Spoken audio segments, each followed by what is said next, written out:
The bullet tore through her husband's chest on a Tuesday morning in June, painting the dusty ground of Great Bend, Kansas crimson, and Fiona Turner watched the light fade from his eyes while their wedding quilt still hung fresh on the clothesline behind their modest homestead. It was 1878, and she was 23 years old, suddenly transformed from hopeful bride to devastated widow in the span of a single heartbeat. The outlaws who killed him rode off whooping into the prairie wind, leaving her kneeling in the dirt with her husband's blood soaking through her calico dress. And something fundamental broke inside her that morning, something she believed could never be repaired.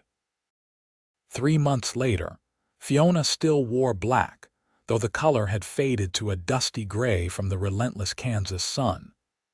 She moved through the days like a ghost herself, running the small general store she and Thomas had dreamed of building together.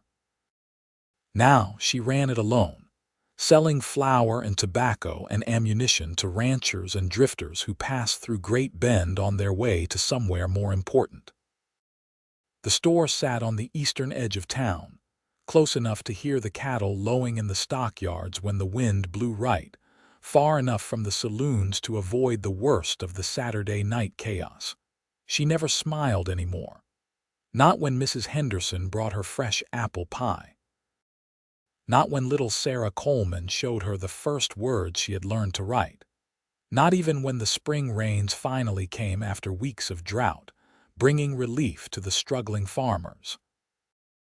Her face had settled into an expression of permanent sorrow, beautiful still but carved from marble, untouchable and cold. That was how she looked the day Kieran Nash first walked into her store, his spurs jingling softly against the worn wooden floorboards, his hat in his hands showing respect even before she turned to face him. He was tall and lean, weathered by wind and sun, with dark hair that needed cutting and green eyes that held both kindness and caution in equal measure. He worked for the Circle and Ranch, the largest cattle operation in the county, and he had been on the trail for 3 weeks driving a herd to Dodge City when his boss sent him back to Great Bend for supplies. "Morning, madam," he said, his voice low and gentle, the kind of voice that did not demand attention but earned it nonetheless. "I need to place an order for the ranch. Mr. Norton sent a list." Fiona took the paper from his outstretched hand without meeting his eyes, scanning the items written in her customer's familiar scrawl. Coffee, sugar, flour, salt pork, dried beans, lamp oil, and a dozen other necessities for men who lived rough and worked harder. Standard fare for a cattle outfit. "This will take me about 20 minutes to put together," she said, her voice flat and professional. "You can wait or come back." "I will wait, if that suits you." Kieran settled onto the bench near the door, watching her move through the store with efficient, economical movements. She climbed the ladder to reach the top shelf where she kept the coffee tins, her black skirts swishing softly. She measured out flour from the barrel into cloth sacks, her hands steady and sure.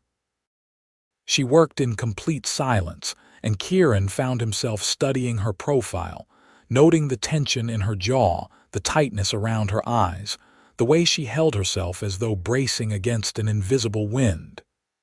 "You are Mrs. Turner," he said after a while, not really a question. "I am." She did not elaborate. "I heard about your husband. I am sorry for your loss." Her hands stilled for just a moment, hovering over the salt pork barrel, then continued their work. "Thank you." The words were automatic, empty of feeling. Kieran recognized the tone of someone who had heard condolences so many times they had become meaningless sounds rather than genuine comfort. He fell silent, respecting her obvious desire not to engage, but he continued to watch her, puzzled by something he could not quite name. When she finished packing everything into crates, she tallied the cost in a ledger, her handwriting neat and precise. $17.40. "Mr. Norton has an account. I will add it to his bill. Much obliged." Kieran stood, gathering 2 of the crates while Fiona lifted the third, lighter one. He followed her outside to where his horse waited patiently in the shade. As he secured the crates to his saddle, he glanced back at her. "You run a good store." "It serves its purpose," she replied, already turning to go back inside.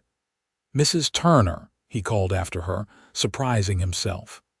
When she paused and looked back, he found he had no idea what he actually wanted to say. Finally, he settled on, "I expect I will be back through in a few weeks for another supply run. We are open every day except Sunday."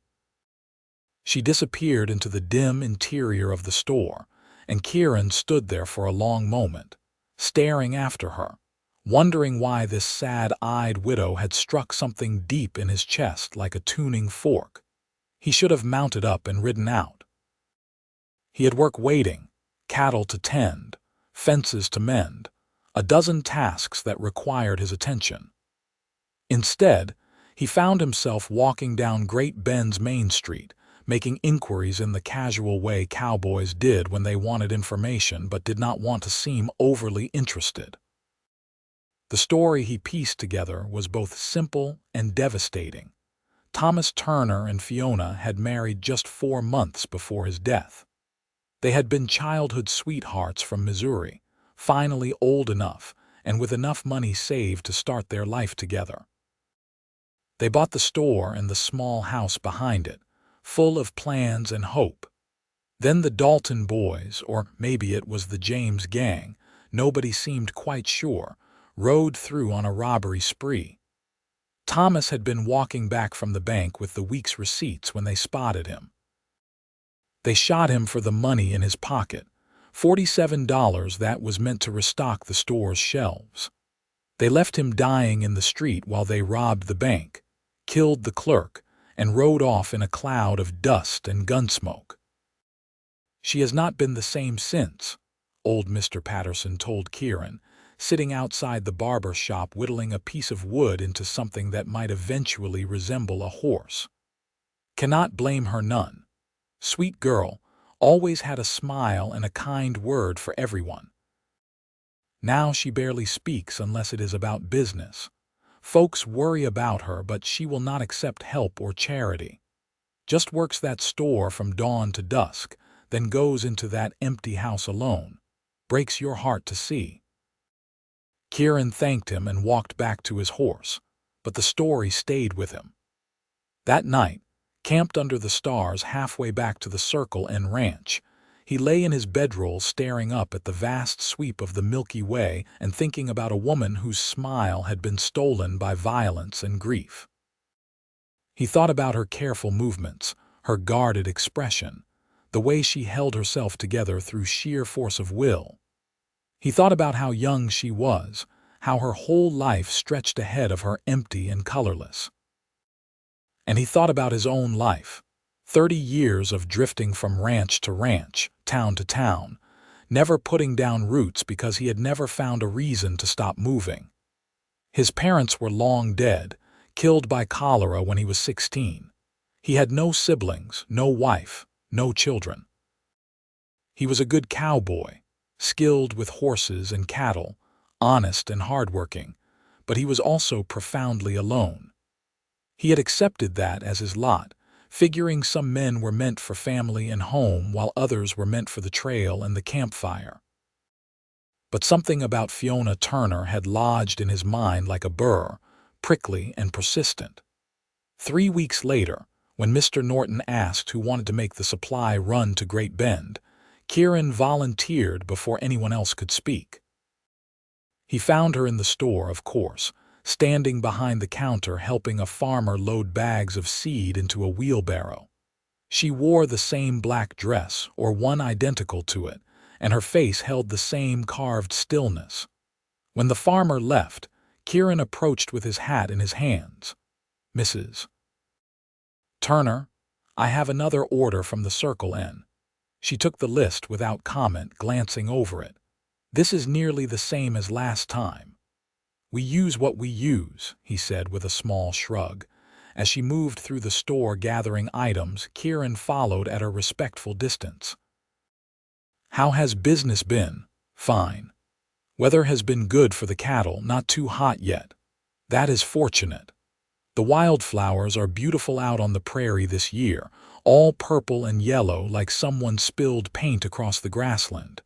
She said nothing to that, just continued working.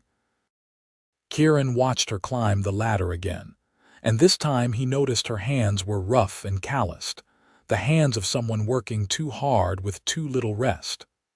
When she reached for a tin on the highest shelf, she swayed slightly, and he moved without thinking, steadying the ladder. "I am fine," she said sharply, but he heard the exhaustion underlying the words. "When did you last eat a proper meal?" he asked. "That is none of your concern." "Maybe not, but you look ready to fall over." She climbed down the ladder and faced him, her dark eyes flashing with the first real emotion he had seen from her. "Mr. Nash, is it? I do not need your pity or your concern. I need you to let me do my work in peace. If you cannot do that, you can take your business elsewhere." He held up his hands in a gesture of peace. "No offense intended, madam. You are right. Your business is your own." He stepped back, giving her space, and she returned to filling his order. But he noticed she moved more carefully after that, as though aware of how close she had come to proving his point. When everything was packed and tallied, he loaded the crates onto his horse, then turned back to her. "Mrs. Turner, I apologize if I overstepped. He paused, searching for the right words. "You remind me of a horse we had once. Beautiful mare, smart as they come. But something spooked her bad, and after that she would not let anyone near her. Stood in the corner of the corral, shaking and wild-eyed. Boss wanted to sell her off, said she was no good anymore. But I spent time with her, just sitting in the corral, not trying to touch her or make her do anything. Just being there. Took weeks, but eventually she came over on her own, let me stroke her nose. Turned out to be the best cow pony I ever worked with. She just needed to remember that not everything was going to hurt her." Fiona stared at him, her expression unreadable. "I am not a horse, Mr. Nash." "No, madam, you surely are not. You are much more complicated." He settled his hat on his head. "But I reckon the principle might be the same. Sometimes healing just needs time and patience. And sometimes things are broken beyond repair." Her voice was soft but final. "Maybe," he conceded, "but maybe not. Hard to tell until enough time passes." He rode out of town thinking he had probably made a fool of himself, comparing a grieving widow to a traumatized horse. Smooth talking had never been his strong suit. But he could not shake the image of her standing in that store surrounded by goods and supplies, but empty of everything that made life worth living. Over the next month, Kieran found excuses to return to Great Bend more often than necessary. Sometimes he brought legitimate ranch orders. Sometimes he came with his own money to buy tobacco or coffee or a new shirt. Once he rode in claiming his horse needed shoeing, even though the animal's hooves were perfectly fine. The blacksmith gave him an odd look but took his money and did the work. Each time, he stopped at the general store.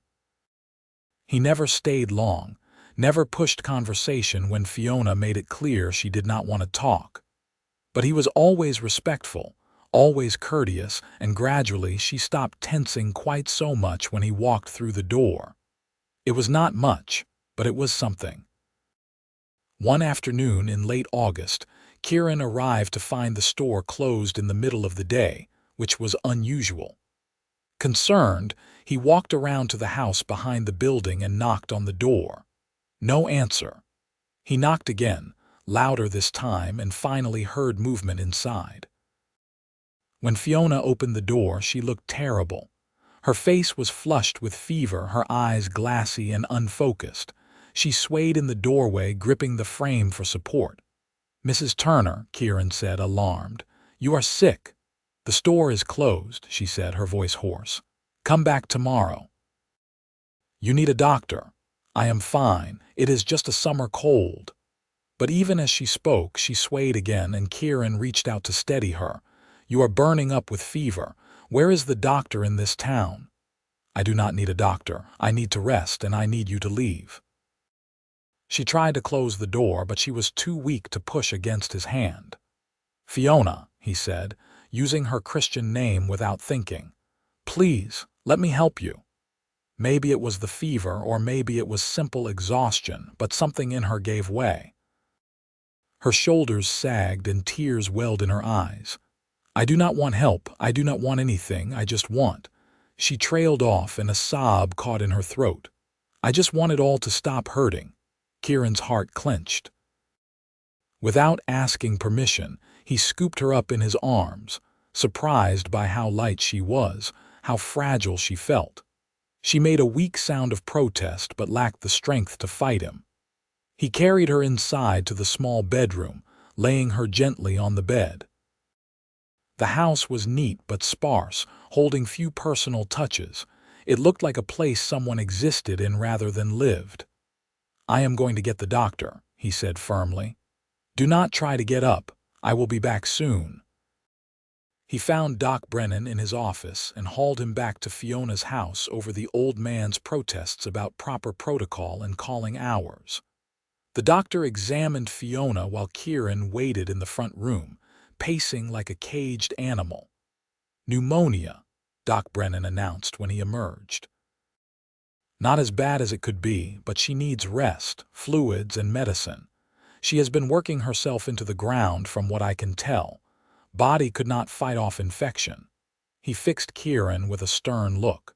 She needs someone to look after her for at least a week, maybe 2. She has no family here. You volunteering? Kieran did not hesitate.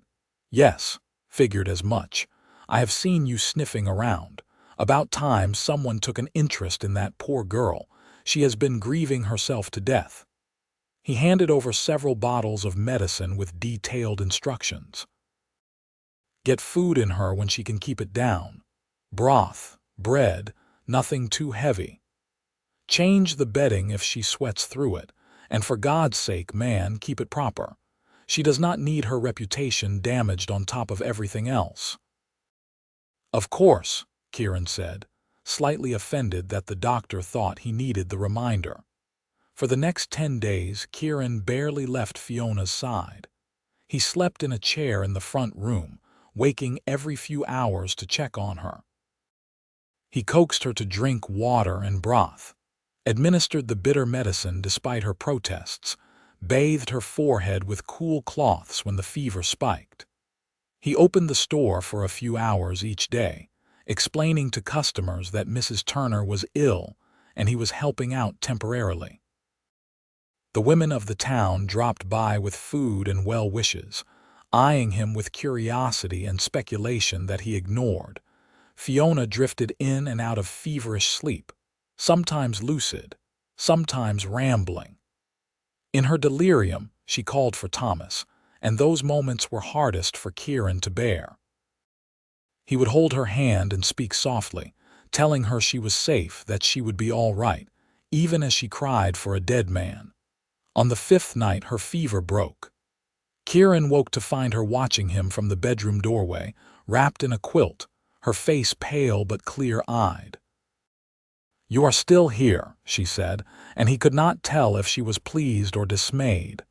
Did you think I would leave? He stood, stretching muscles stiff from sleeping in the chair. I thought I dreamed you. She moved slowly to the kitchen table and sat down carefully, as though afraid her legs might give out. How long have I been sick? 5 days of fever. You were unwell for a few days before that, I expect, though you were too stubborn to admit it. A ghost of something crossed her face, not quite a smile, but not the usual blank mask either. Stubborn. Thomas used to say that about me. It was the first time Kieran had heard her speak her husband's name without prompting. He busied himself with making tea, giving her space to continue if she wanted. He said I was the most stubborn woman in Missouri, and he loved me for it. Her voice was soft, distant. He said stubborn people survived when others gave up, but I do not feel like surviving, Mr. Nash. I feel like I am just continuing, one day after another without purpose or joy. Kieran set the tea in front of her and sat across the table. That is grief. It takes time. How much time? She looked at him directly for the first time, and he saw the desperation in her eyes. How long before I feel something other than this emptiness? Everyone says it gets better, that time heals, but it has been months and I still wake up every morning wishing I had not. The raw honesty of it struck him silent for a moment. Then he reached across the table and gently covered her hand with his. She did not pull away. I do not know, he admitted. I lost my parents when I was young, and it took years before I could think of them without the grief choking me. But I also never loved anyone the way you loved your husband. That kind of loss, I cannot pretend to know how deep it cuts. Then why are you here? She asked, not accusingly, but as though genuinely trying to understand. Why do you keep coming back? Why did you stay to take care of me? Kieran considered his answer carefully. The first time I saw you, I thought you were the saddest person I had ever met, but also the strongest. You were holding yourself together through pure willpower, running that store, keeping your life moving forward even though every part of you wanted to stop. I admired that. And then I got to know you a little, saw how kind you still were even through your grief, how you never cheated customers or turned away folks who could not pay right away. I saw a good woman in terrible pain, and I thought maybe, if I just kept showing up, kept being steady and present, maybe you would remember that there are still good people in the world. People who will not hurt you or leave you. Tears spilled down her cheeks, and she made no move to wipe them away. I cannot love anyone again, Mr. Nash. I cannot go through this pain again. I told myself the day Thomas died that I would never smile again, never laugh again, never open my heart again. It is the only way to survive. Then I will earn every smile from now, Kieran said, the words coming from somewhere deep and certain inside him. I will not ask you to love me. I will not push or demand or expect anything from you. But I will be here, and I will do everything I can to remind you that life can still have moments of lightness, and maybe, eventually, you will smile again. Not for me, but for yourself. She stared at him, more tears falling. Why would you do that? Why would you waste your time on someone as broken as me? You are not broken, he said firmly. You are wounded. There is a difference. Broken cannot be fixed. Wounded can heal given time and care. He squeezed her hand gently, and it would not be wasted time. Nothing spent on someone worthwhile is ever wasted. They sat in silence for a long while, hands still touching across the table, while the lamp burned low and the night sounds of Great Bend drifted through the window. Finally, Fiona spoke, her voice barely above a whisper. I do not know if I can do what you are asking. I am not asking anything except that you let yourself keep living, really living, not just surviving. The rest will come or it will not. Either way, I will be here. She pulled her hand back slowly, wrapping the quilt tighter around herself. You should go home, Mr. Nash. Get proper rest in a proper bed. I am well enough now to manage on my own. He wanted to argue, to insist on staying, but he recognized that she needed space to think, to process everything that had happened and been said. So he stood, collected his hat, and moved toward the door. Kieran, he said as he reached the threshold. When she looked up questioningly, he clarified, My name is Kieran. I think we are past formalities. Kieran, she repeated, testing the name. Thank you for taking care of me, for... She trailed off, unable to finish. No thanks needed. I will check on you tomorrow if that is all right. She nodded and he left, walking back to the livery where he had been boarding his horse. The night air was cool and clean, full of stars, and Kieran felt both hopeful and terrified. He had laid his cards on the table, told her things he had barely admitted to himself. Now all he could do was wait and see if she would let him into her carefully guarded heart, or if the walls she had built were too high to scale. The next morning he arrived at the store to find it open and Fiona behind the counter, still pale but determined. She looked up when he entered, and something in her expression was different, softer maybe, or just less closed off. "Good morning," she said, and though her voice was still quiet, it held a note of genuine greeting rather than mere politeness. "Morning. You should still be resting. I have rested enough.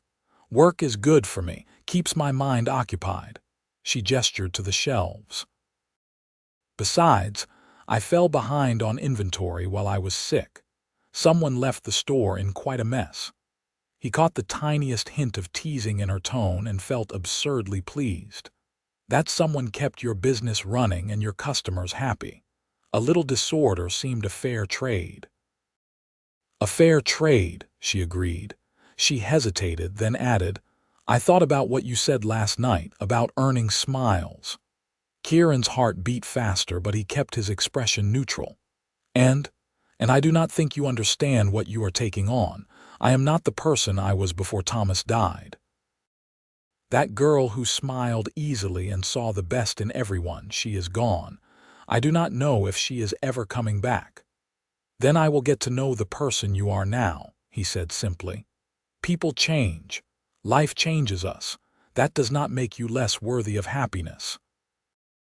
She studied him for a long moment, her dark eyes searching his face for something. Whatever she found must have satisfied her because she gave a small nod. "I cannot promise anything. I am not asking for promises. Then, you may call on me, properly I mean, if you still want to." It was perhaps the smallest opening a woman had ever given a man, but to Kieran it felt like a door swinging wide. "I would like that very much. But slowly," she added quickly. "I need to go slowly. Slow as you need, I am a patient man." And so began the strangest courtship Great Bend had ever witnessed. Kieran came to town 3 or 4 times a week, always with some excuse about ranch business or personal errands. He would stop by the store, help Fiona with heavy lifting or difficult customers, then ask if he could walk her home when she closed up for the evening. At first, these walks were silent, just 2 people moving through the dusty streets while the sun set over the prairie. But gradually, Fiona began to talk. She told him about her childhood in Missouri, growing up on a small farm with 3 brothers who teased her mercilessly. She told him about meeting Thomas at a church social when she was 15, how he had been the only boy who did not treat her like she was fragile just because she was small. She told him about their dreams of building a life together out west, where land was cheap and opportunities were plentiful. Kieran listened without judgment or jealousy, understanding that she needed to speak about Thomas, needed to keep his memory alive even as she slowly opened herself to new possibilities. In turn, he shared his own stories. He told her about growing up in Texas, learning to rope and ride before he could read.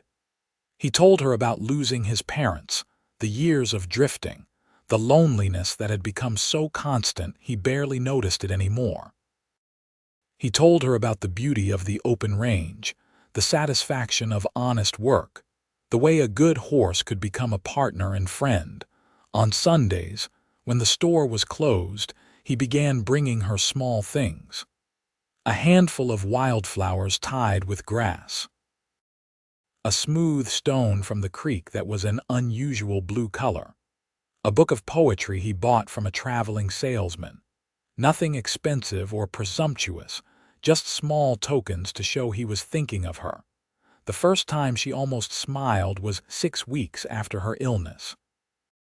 They were walking by the schoolhouse when a group of children came tumbling out, shrieking with laughter over some game.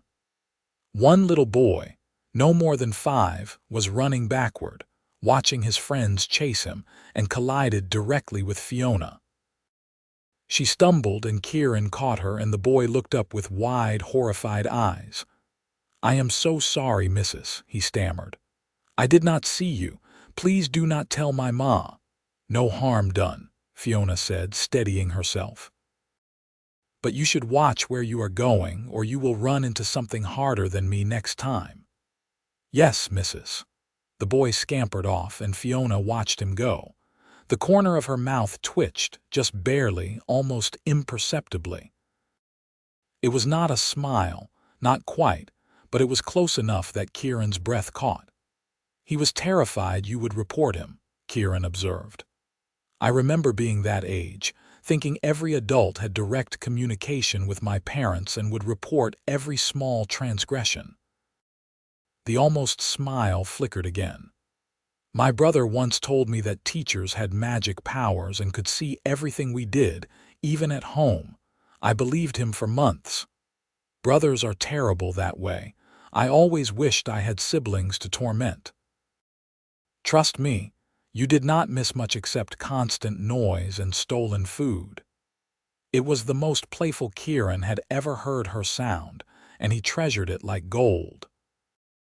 That night, lying in his bunk at the ranch, he replayed the moment over and over, remembering the softness that had briefly touched her features. Autumn came to Kansas in a blaze of golden light, the prairie grasses turning bronze and amber. The cattle market was busy, keeping Kieran working long hours, but he still made time for his visits to town.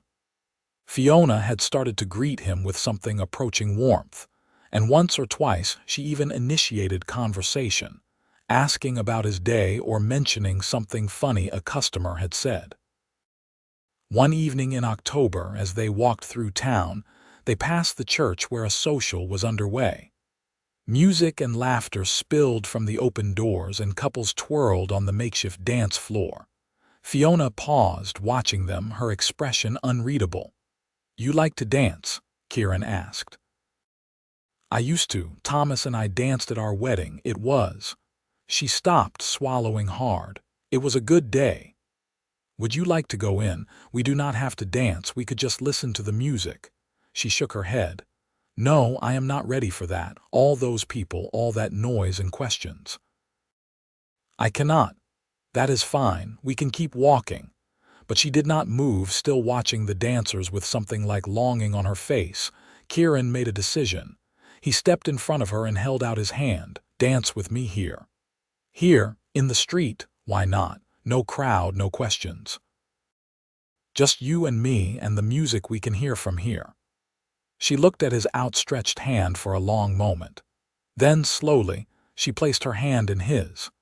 Kieran drew her gently into a waltz position, one hand at her waist, the other holding hers, careful to keep the embrace respectful.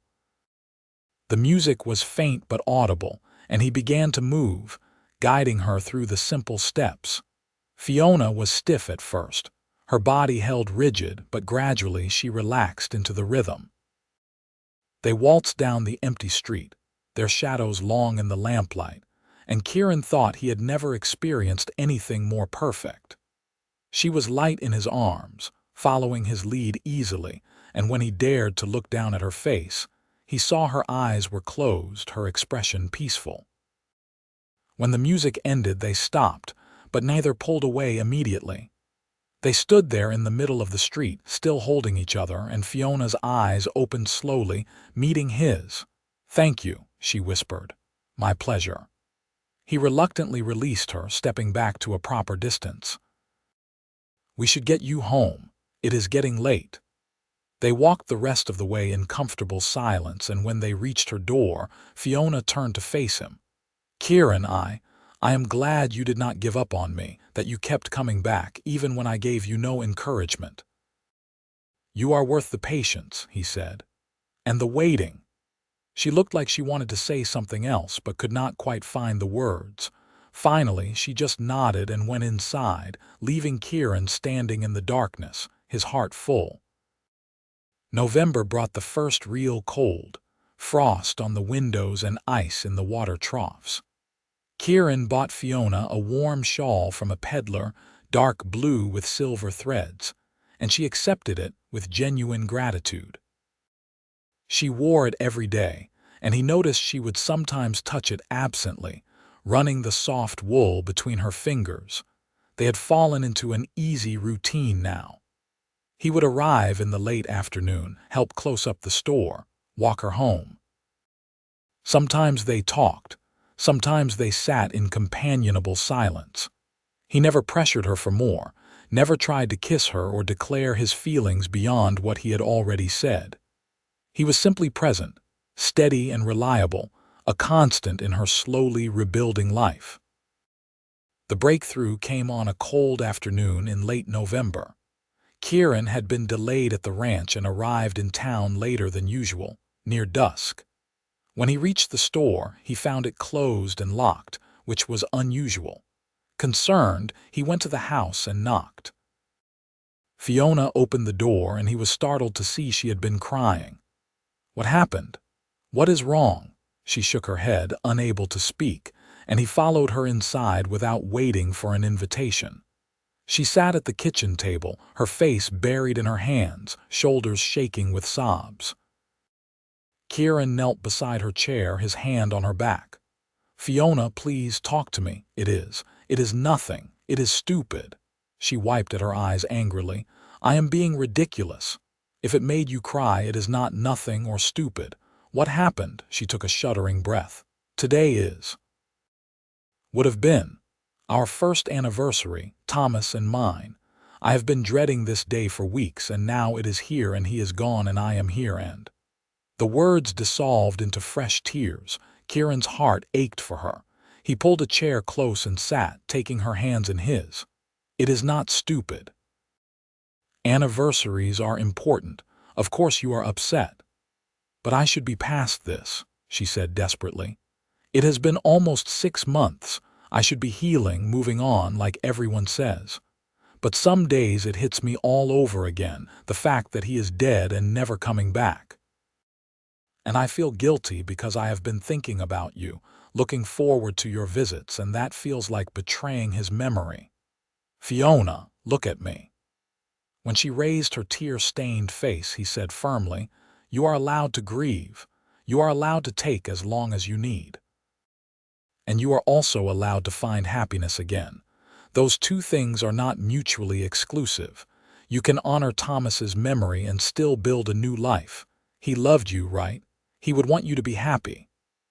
"I do not know if I can be happy," she whispered. "I do not know if I remember how." "Then we will figure it out together. One day at a time, one moment at a time. There is no rush, no timeline you have to follow." He squeezed her hands gently. "And you are not betraying anyone by letting someone new into your life. Love is not a finite resource. Your heart is big enough for both grief and new joy." She stared at him, her eyes searching his face. "You are the kindest man I have ever known. How did I get so lucky that you walked into my store? I think I am the lucky one." He reached up and gently wiped a tear from her cheek with his thumb. "I know this is a hard day. Let me help. Have you eaten?" She shook her head. "I could not." "Then I will make you something.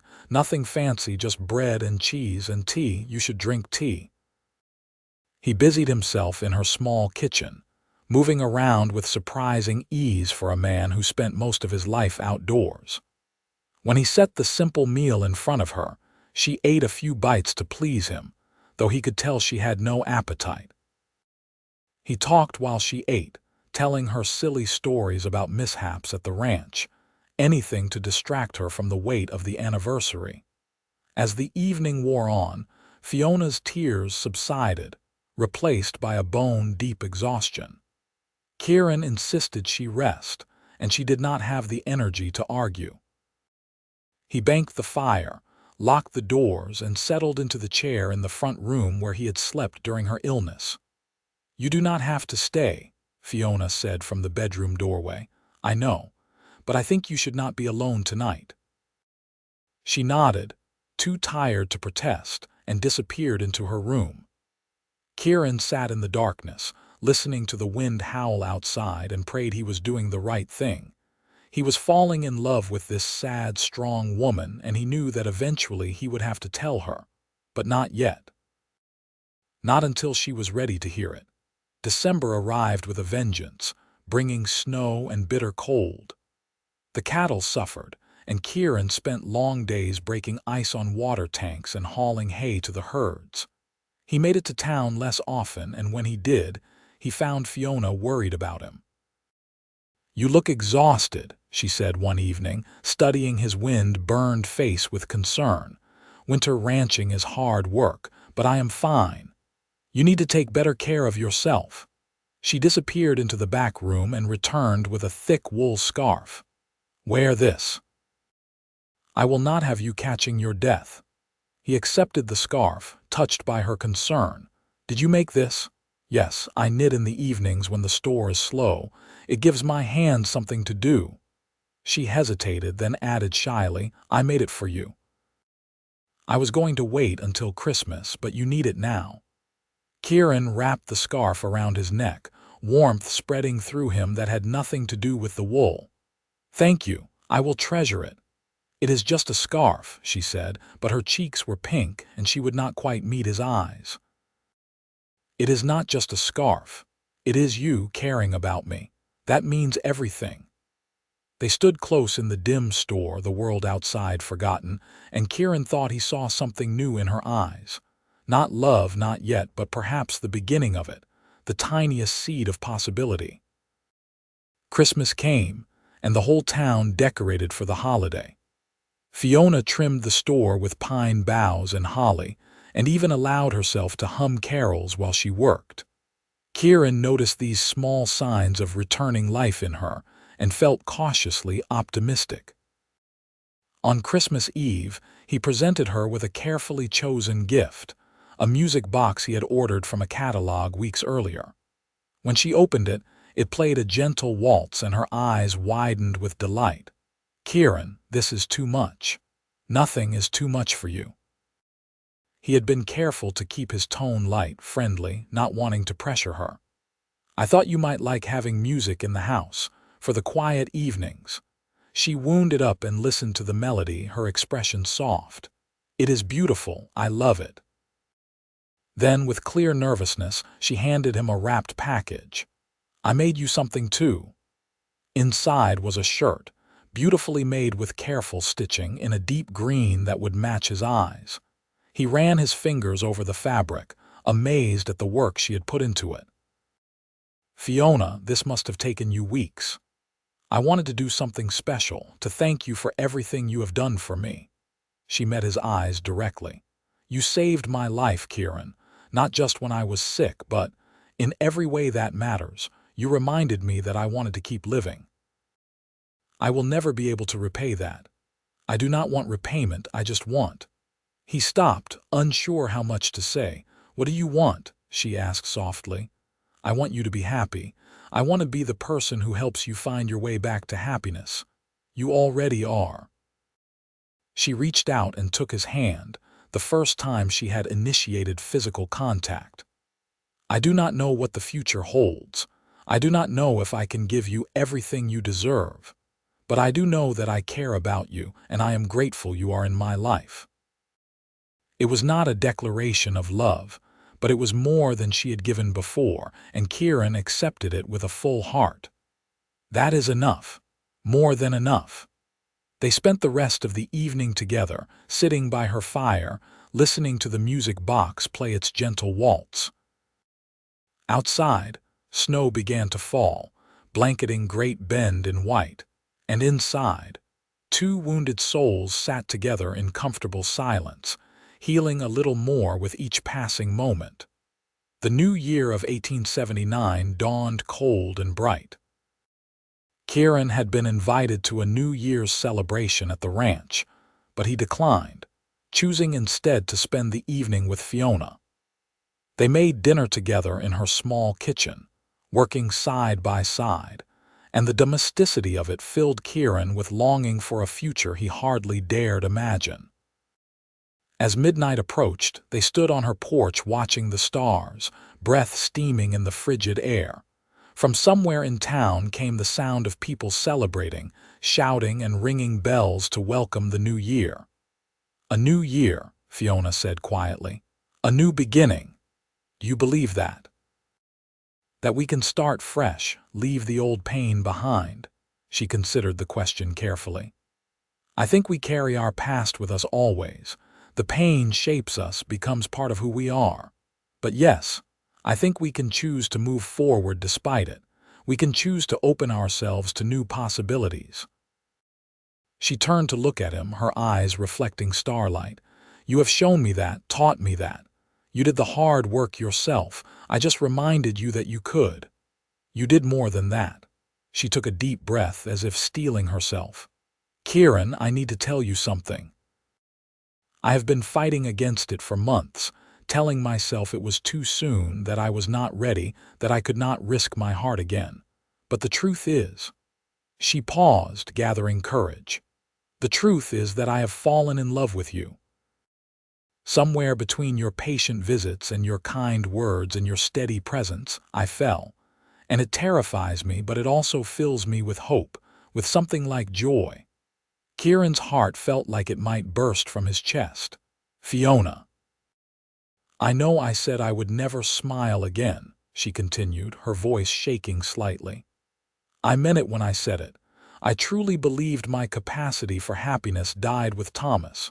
But you—" She smiled then, genuinely smiled, and it transformed her face, bringing light and life back to features that had been shadowed for so long.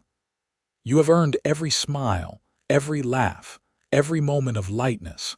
You have earned my heart if you still want it, if I want it." Kieran cupped her face gently in his hands. "Fiona, I have loved you since the first moment I saw you standing in that store, grieving and strong and so heartbreakingly sad. I have loved you through every small step forward, every setback, every tear and every almost smile.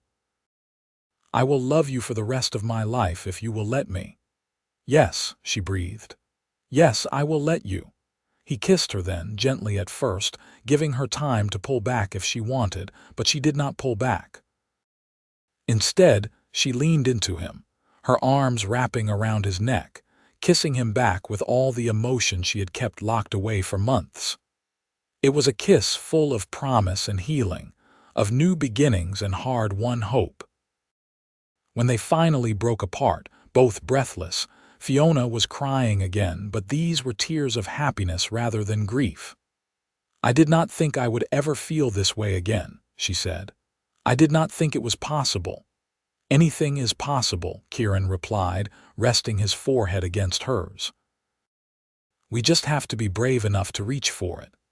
They stood together on the porch, wrapped in each other's arms, while the new year rang in around them. It was not the ending of Fiona's grief. She would always carry the loss of Thomas with her, always hold a place in her heart for the young man who had been her first love. But it was the beginning of something new, something equally precious and hard-won. In the weeks that followed, Fiona and Kieran's courtship became official, to the delight of the townspeople who had been rooting for them all along. Kieran started spending more time in Great Bend, taking odd jobs in town to supplement his ranch work. He wanted to be close to Fiona, to continue building their relationship on the solid foundation of trust and patience they had established. By late January, they were discussing the future openly. Kieran had saved enough money over the years to buy a small piece of land, and he dreamed of starting his own ranch, something modest but entirely his. Fiona loved the store but admitted that running it alone was exhausting. Together, they began to imagine a life where they combined their resources and skills, building something neither could have achieved alone. One crisp February afternoon, Kieran took Fiona out to see the land he was considering purchasing. It was a few miles outside Great Bend, with good water access and enough acreage for a small herd. There was even a spot where a house could be built, overlooking a valley that would be green and beautiful come spring. "What do you think?" Kieran asked, nervous about her reaction. Fiona turned in a slow circle, taking in the vast sky and rolling prairie. "I think it is perfect," she said. "I can see it, Kieran.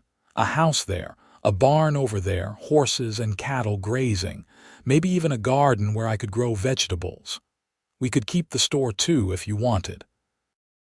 Hire someone to run it, or I could manage it while you focus on the homestead. Whatever you want." She looked at him with such love and gratitude that he felt like the luckiest man alive.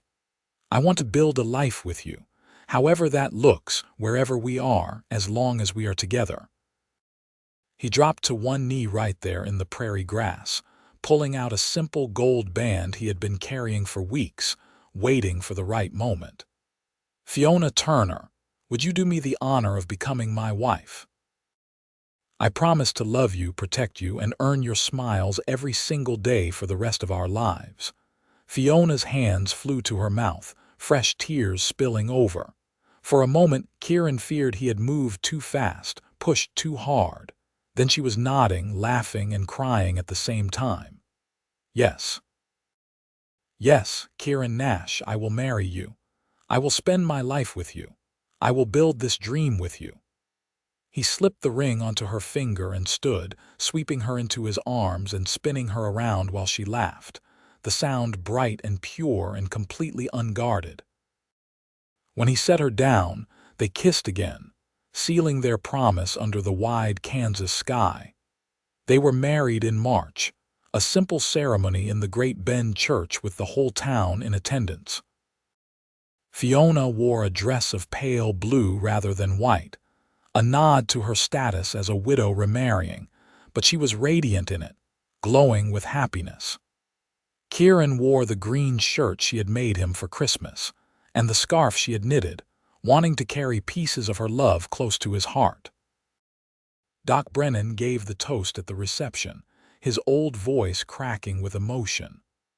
"I have been a doctor in this town for 30 years, and I have seen a lot of heartbreak, but I have also seen a lot of healing. What Kieran and Fiona have found together is proof that the human heart is resilient beyond measure, that love can bloom even in the hardest soil, given patience and care. Here is to the bride and groom, and to the smiles they will share for decades to come." Everyone cheered, and Fiona smiled so wide her face hurt.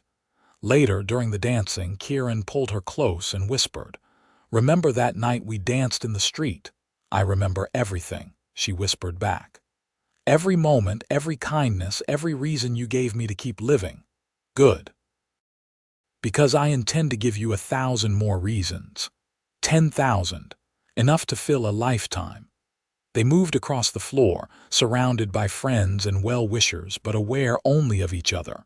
Fiona's black mourning clothes were packed away, replaced by colors and light. Her store had a new part-time manager, a widow herself who appreciated the work. The land was purchased, and plans for the house were drawn up. Their wedding night was tender and sweet, both of them nervous but eager. Kieran was patient and gentle, mindful of her grief and her healing, and Fiona was amazed to discover that her body could still feel pleasure, that intimacy could be a source of joy rather than pain. They made love slowly, learning each other, and afterwards lay tangled together, talking until dawn about their hopes and dreams. The house was built by summer, a sturdy structure with a wide porch and large windows to let in the prairie light. They moved in together in July, and Fiona set about making it a home. She hung curtains she had sewn herself, placed the music box on the mantel, arranged her books and Kieran's belongings until everything felt settled and right. Kieran started his herd with 20 head of cattle bought at auction, good breeding stock that would form the foundation of their ranch. He hired 2 hands to help with the work, young men eager to learn the trade. Fiona managed the accounts and the household, often riding out to help with the branding and roundups when extra hands were needed. She proved to be a capable rancher, unafraid of hard work or difficult conditions. Their first year of marriage was not without challenges. There were droughts and difficult births among the cattle, illnesses and injuries, disagreements over money and management. But they faced everything together, talking through problems, compromising when necessary, always returning to the foundation of love and respect they had built. Fiona still had hard days, when the grief would ambush her unexpectedly. She might see something that reminded her of Thomas, or the anniversary of his death would arrive, and the old pain would surface. But now she had Kieran to hold her through it, to remind her that grief and joy could coexist, that honoring her past did not mean abandoning her present. In the spring of 1880, Fiona discovered she was pregnant. She told Kieran one evening as they sat on their porch watching the sunset, her voice tentative, unsure of how he would react. "A baby," he breathed, his face splitting into the widest grin she had ever seen. "We are going to have a baby. Are you happy?" she asked, needing to hear him say it. "Happy? Fiona, I am over the moon, I am flying. I cannot believe we get this after everything. A child, our child." He pulled her close, his hand resting on her still flat stomach. "This is more than I ever dreamed possible." Their son was born in December, a healthy boy with Kieran's green eyes and Fiona's dark hair. They named him Thomas Kieran Nash, honoring both the past and the present. Fiona cried when she held him for the first time, overwhelmed by love and gratitude and the sheer miracle of new life. "He is perfect," she whispered, tracing the baby's tiny features with her finger. "Just like his mother," Kieran replied, kissing her forehead. "You did amazingly."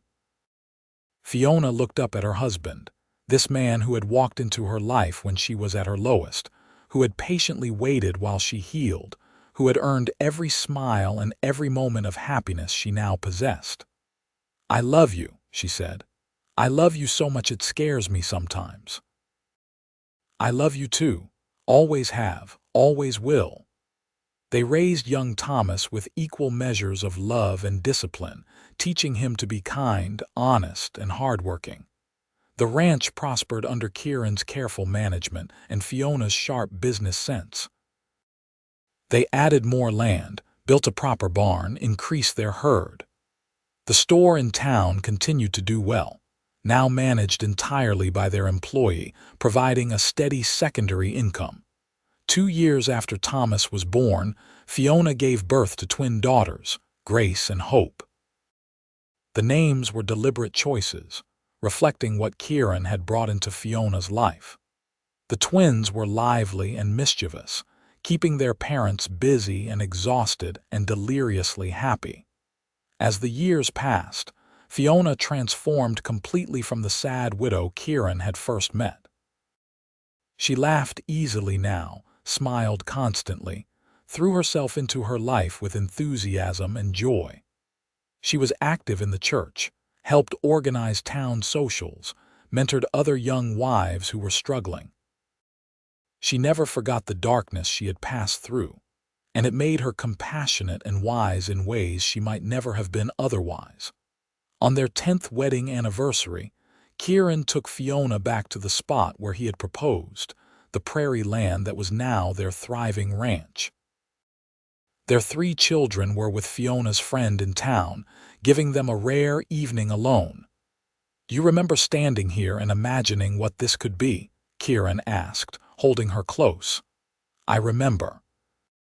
I remember thinking it was impossible, that I did not deserve happiness, that my life was over at 23.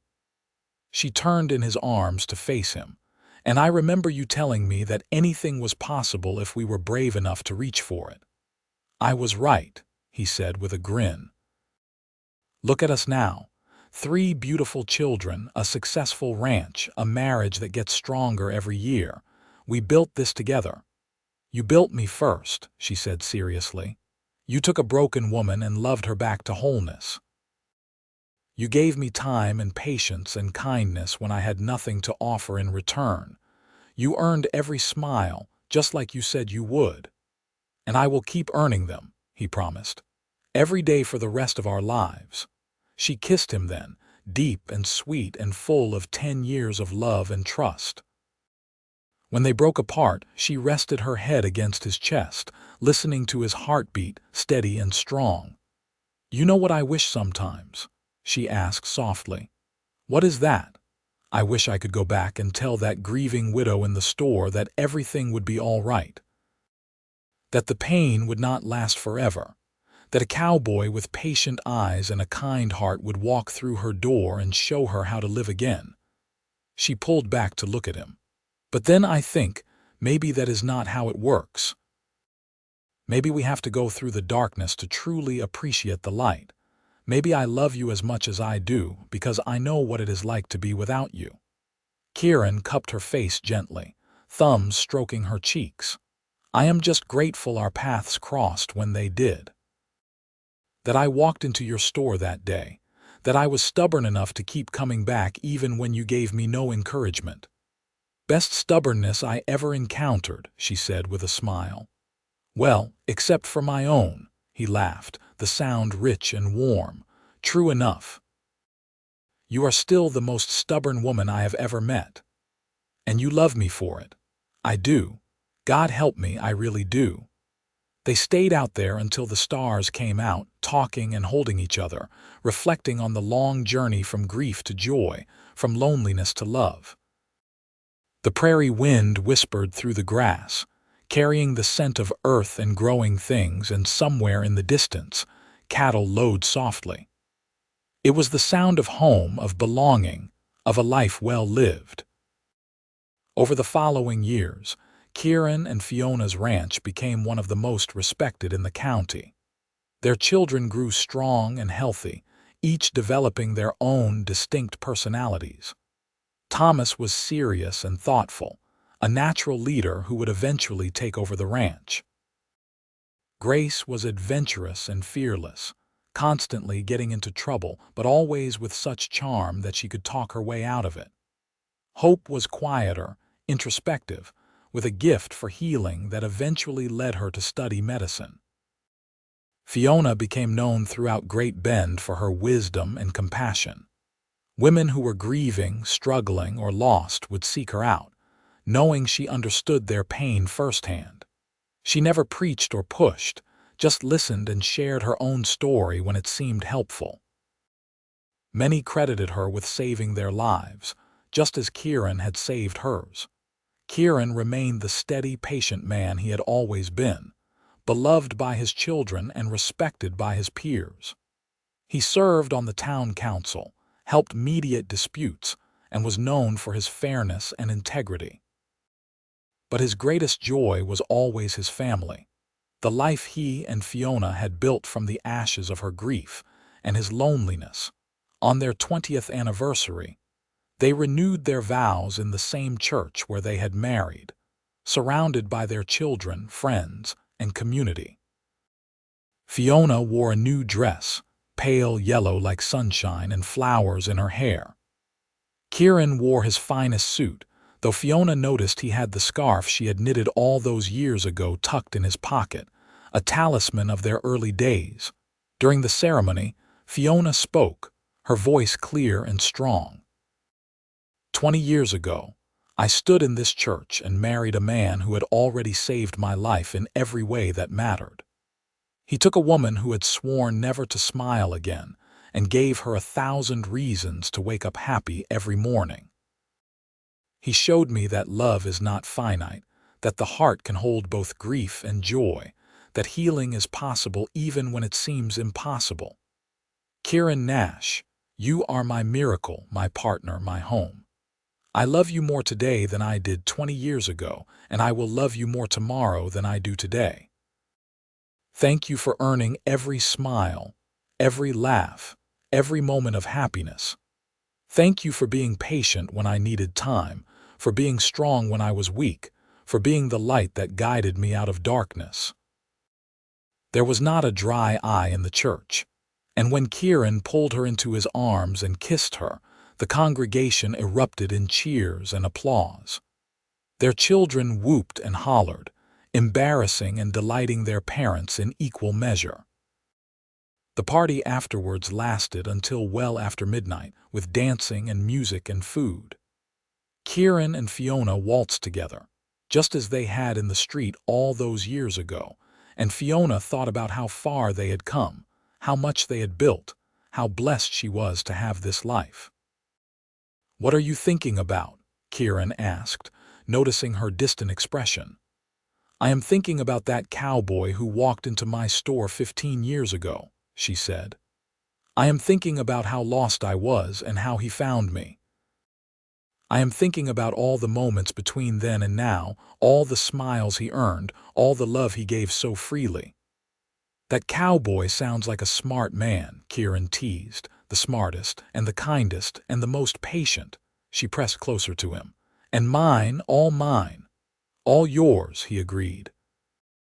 "Forever and always."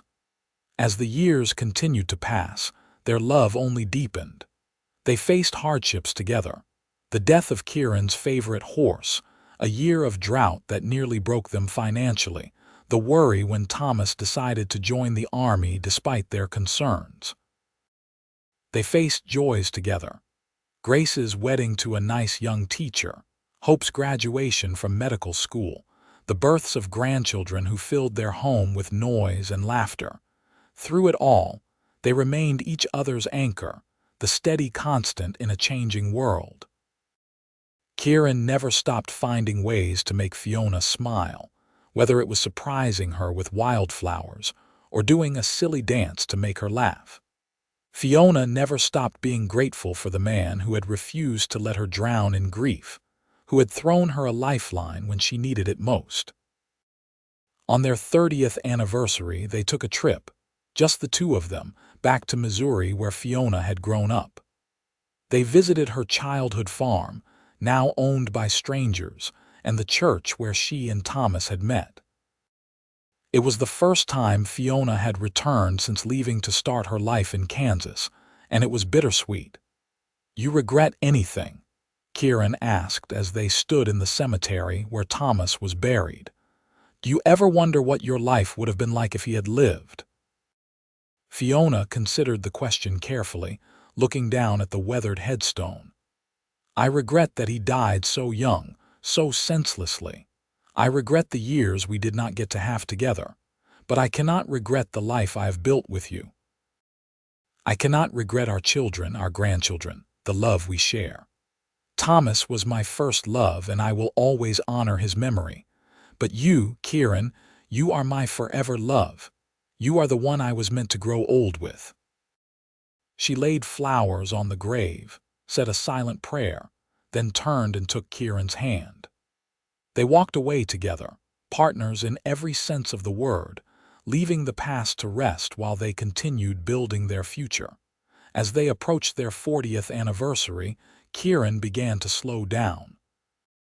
He was 70 years old now, his body bearing the accumulated wear of decades of hard physical labor. He could no longer ride for hours or wrestle cattle, but he remained active, still overseeing the ranch operations with Thomas's help. Fiona, at 67, had silver threading through her dark hair and laugh lines etched deep around her eyes. She moved with less speed than before, but with no less purpose, still managing the household, still offering counsel to those who sought it. One evening, they sat on their porch watching the sunset, as they had done thousands of times before. Their grandchildren played in the yard, shrieking with laughter over some game. The ranch stretched out before them, prosperous and well-maintained, a testament to their years of hard work. "We did good," Kieran said, reaching for Fiona's hand. "We built something good here." "We did," Fiona agreed, lacing her fingers through his. "More than good. We built something beautiful." "I never told you this," Kieran said after a moment. "But the first time I saw you smile, really smile, I thought my heart would explode from happiness. It was like watching the sun come out after months of storm. I knew in that moment that every second of patience, every visit, Every gentle word had been worth it. Fiona turned to look at him, her eyes bright with love. "You gave me my life back.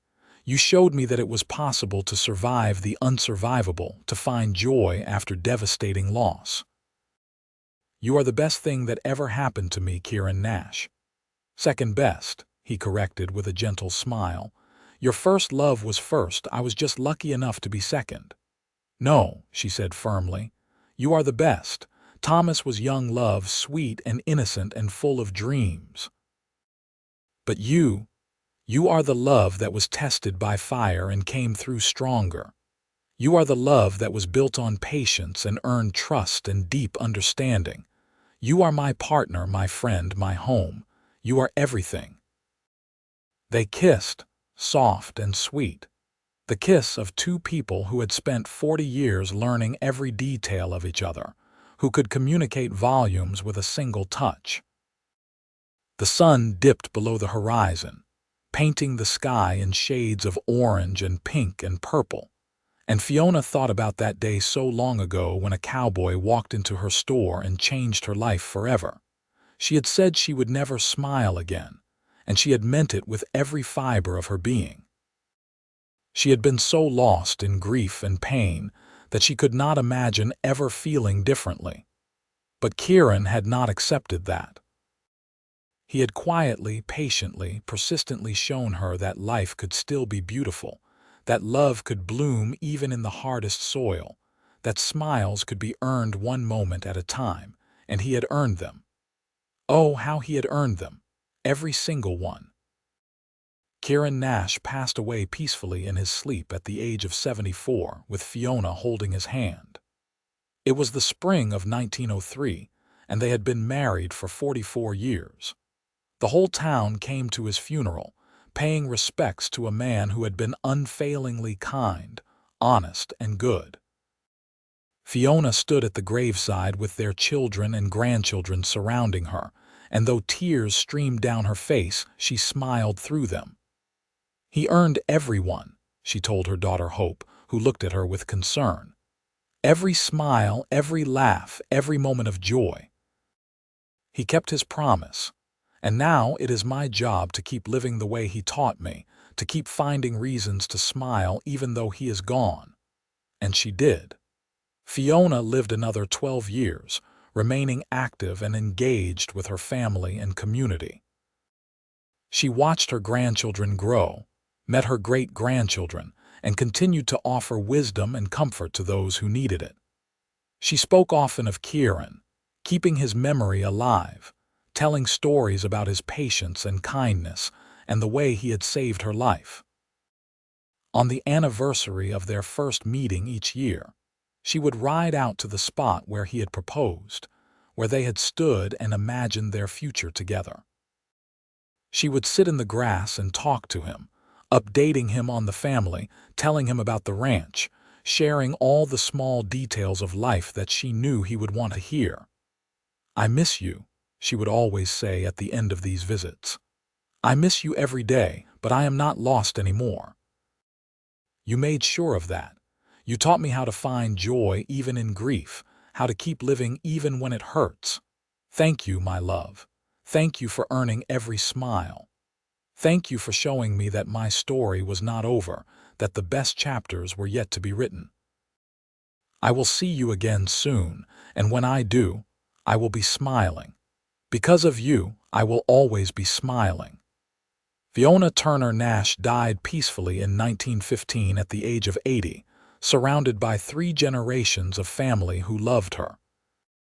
She was buried next to Kieran, their headstones side by side, overlooking the ranch they had built together. The inscription on her stone read, "She learned to smile again." And in the decades that followed, when the family gathered for holidays and celebrations, someone would always tell the story of the grieving widow and the patient cowboy. They would tell about how she had sworn never to smile again, and how he had promised to earn every smile from then on.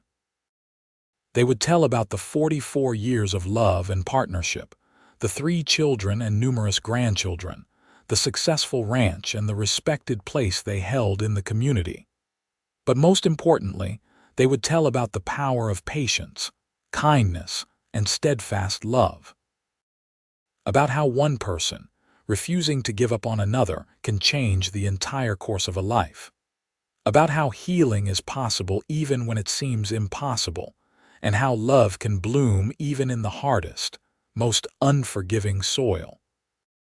The story became family legend, passed down through generations, a reminder that hope is never truly lost, that broken hearts can mend, and that sometimes the greatest love stories are the ones that begin in darkness and grow toward the light.